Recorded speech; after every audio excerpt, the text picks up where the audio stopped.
Hello students. Now we will discuss today new topic, the Indian indigo. Faced with the rising demand for indigo in Europe, the British in India looked for various other ways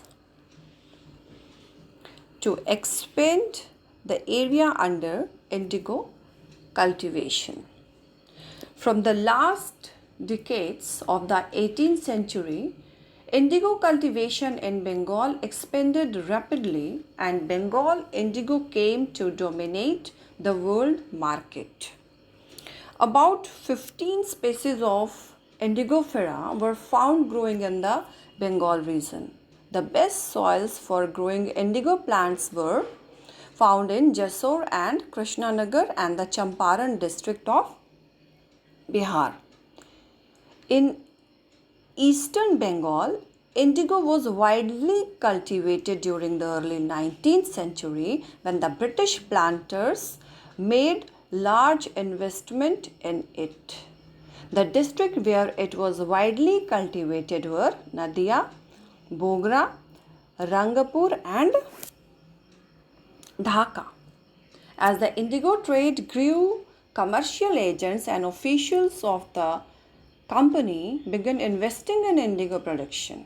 Over the years, many company officials left their jobs to look after their indigo business. Attracted by the prospect of high profits, numerous Scotsmen and Englishmen came to India and became planters. Those who had no money to produce indigo could get loans from the company and the banks that were coming up at the time. So,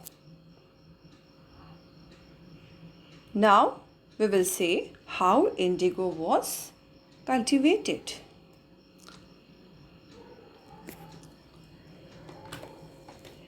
So, we will discuss here about system of indigo cultivation. Indigo was cultivated under two main systems, the niche and the roti system. In the niche cultivation, the planter produced indigo in lands that he directly controlled.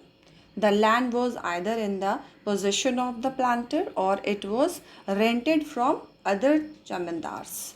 Cultivation was carried out by employing hired laborers.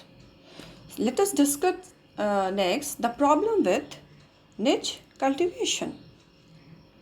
Indigo could be cultivated only on fertile lands and these were already densely populated. They had access only to small plots scattered over the countryside, whereas large areas were required.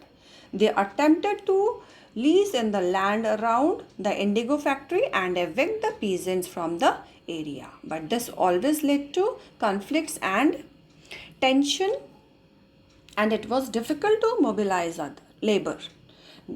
Now, niche cultivation on a large scale also required many plows and bullocks. Investing on purchase and maintenance of plows was a big problem. Nor could supplies be easily got from the peasants since their plows and bullocks were busy on their rice fields. Again, exactly at the time that the indigo planters needed them. Till the late 19th century, less than 25% of the land producing indigo was under the niche system. The rest was under an alternative mode of cultivation, the roti system. Under the roti system, the planters forced the roads to sign a contract or an agreement called satta. At times, they pressurized the village headmen to sign the contract on behalf of the roads. Those who signed the contract got cash advances from the plants at low rates of interest to produce indigo. But the loan was granted on the condition that the youth had to cultivate indigo on at least 25% of the area under his holding. The planter provided the seed and the drill while the cultivators prepared the soil, sowed the seed, and looked after the crop. The procurement price for indigo was so less that cultivators were always in debt trap. Moreover, the peasants were forced to grow indigo on the most fertile lands which were suited for growing rice.